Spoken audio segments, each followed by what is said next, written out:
Hazrat Zuhri reports, when Allah's Apostle ﷺ would throw pebbles at the Jamrah near to the Masjid Mina, he would throw 7 pebbles and pronounce takbeer while throwing every pebble. Then he ﷺ would move ahead and facing the Qibla, raise his hands and supplicate. He ﷺ would stay there for a long time. Then he ﷺ would proceed towards the second Jamrah, throw 7 pebbles at it and pronounce takbeer while throwing every pebble. Thereafter, he ﷺ would go left near the valley and facing the Qibla, raise his hands and supplicate.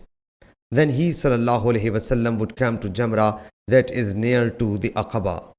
He ﷺ would throw 7 pebbles at it and pronounce takbeer while throwing each pebble. Thereafter, he ﷺ would come back and would not stay near to it.